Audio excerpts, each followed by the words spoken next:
Les débats et les grandes nouveautés qui agitent notre continent, tout de suite dans Europeans. Loulieta Kerimi est directrice d'une école primaire à Skopje, capitale de l'ancienne République yougoslave de Macédoine. Son école compte 200 élèves, un établissement un peu particulier, alors qu'ici les enfants travaillent l'écriture en macédonien. Dans la classe voisine, des élèves d'origine albanophone étudient la grammaire en langue albanaise. Bien qu'ils soient minoritaires en Macédoine, ici, les albanophones représentent 75% des écoliers. Beaucoup de familles macédoniennes ont quitté le quartier durant le conflit de 2001. La constitution du pays garantit aux albanophones le droit d'étudier dans leur langue. Grâce aux efforts de Loulieta qui a grandi ici, les écoliers et professeurs des deux communautés cohabitent sereinement. Mais elle admet que cela n'a pas toujours été le cas. Même si l'on sait dans quelle époque on vit et que la politique est présente un peu partout, moi, j'essaie d'éviter dans mon établissement de laisser libre cours au discours des divers partis politiques, parce que notre objectif premier, c'est l'éducation de nos élèves.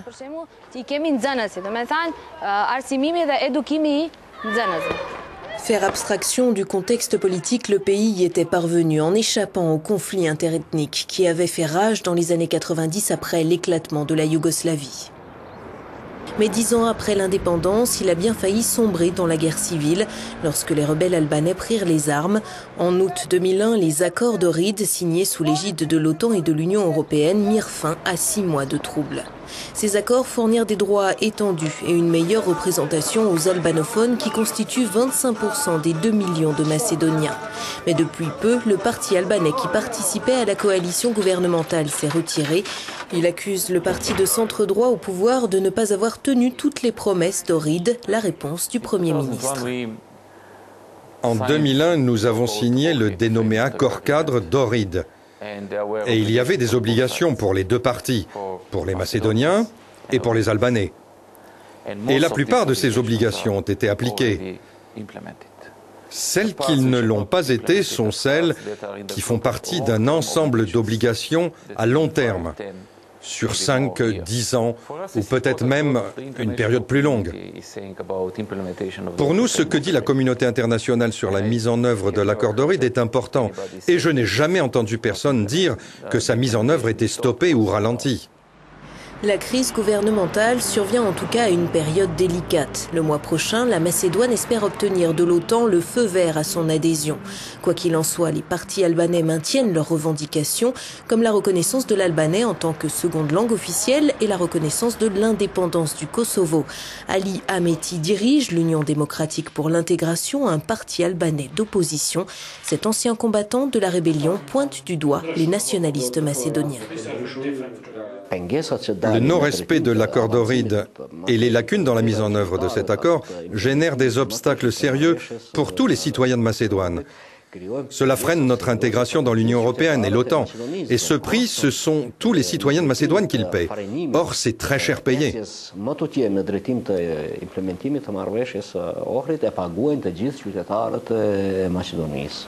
Une répétition des événements de 2001 n'est pas à craindre, même si la proclamation d'indépendance du Kosovo voisin oblige les deux camps à se positionner en se livrant une guerre rhétorique. C'est en tout cas l'avis de ce politologue. Le risque d'une sorte de sécession, de séparation suivant les lignes ethniques en Macédoine est très faible, malgré l'indépendance du Kosovo. Et l'accord qui a été passé en quelque sorte entre la communauté albanaise de la région et les Américains essentiellement, mais en partie aussi les Européens, était d'avoir l'indépendance au Kosovo et de calmer le jeu partout ailleurs, de mettre de côté le reste. Le gouvernement macédonien n'a pas l'intention de reconnaître dans l'immédiat l'indépendance du Kosovo pour ne pas nourrir les séparatismes sur son sol, mais aussi pour ne pas s'attirer les foudres de la Serbie voisine. Il doit pourtant faire face à des problèmes frontaliers qui en découlent. Exemple, à Debelde et dans les villages environnants. Selon un accord passé avec la Serbie en 2002, ils font partie du Kosovo, même si certaines zones dépendent toujours de la Macédoine. Mais désormais, l'État autoproclamé du Kosovo estime que l'accord est caduc et des fermiers comme Kemush se retrouvent pris au piège sans oser franchir la frontière invisible qui sépare leur maison côté kosovar de leur champ côté macédonien. En haut, Ils nous ont pris 2500 hectares. Qu'est-ce qu'on va faire? La seule chose qui nous reste à faire, c'est quitter le village. Et ensuite, ce sera au gouvernement de nous trouver une solution. Ironiquement, cet Albanais qui attendait depuis longtemps l'indépendance du Kosovo est aujourd'hui dans l'incertitude la plus totale. Il se pourrait que la frontière reste là-bas. Alors on ne sait pas ce qu'il faut faire. Est-ce qu'on doit partir ou rester?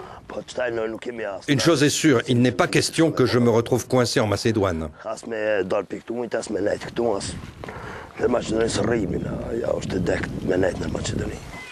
Skopje et Pristina se sont engagés à trouver un accord sur ces villages limitrophes, mais sans fixer de calendrier.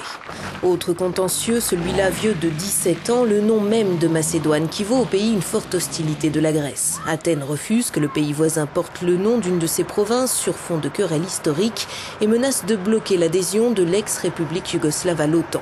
La position du Premier ministre macédonien. On ne peut pas aller à l'encontre de l'identité nationale, parce que l'identité des citoyens ici est liée à ce nom. Les Macédoniens sont attachés à la Macédoine. Il y a donc là une ligne rouge que nous maintenons. Malgré les tensions politiques, la République de Macédoine est considérée comme un modèle multiethnique dans les Balkans. Le club de foot de Renova se veut un exemple. L'équipe joue en première division. À l'image du pays, elle est composée de Macédoniens, d'Albanais, de Serbes, de Turcs et même de Bosniaques. Mais lorsque l'on en vient à la sélection nationale, c'est une autre histoire.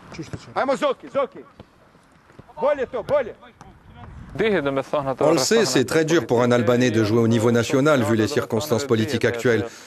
Même s'il y a de très bons joueurs albanais, sur 20 personnes, il n'y a qu'un Albanais dans l'équipe nationale. Ils mériteraient d'être 4 ou 5. Pas parce qu'ils sont albanais, mais par souci de qualité.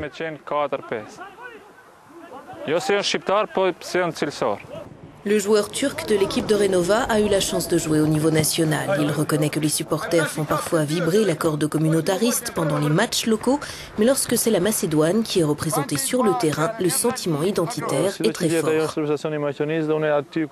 À partir du moment où je mets le maillot national de Macédoine, même si je suis turc, je défends les couleurs de la Macédoine.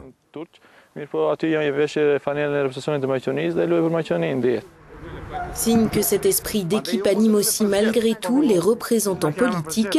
Le parti albanais qui a fait défection s'est engagé à soutenir le gouvernement jusqu'au sommet de l'OTAN le 2 avril.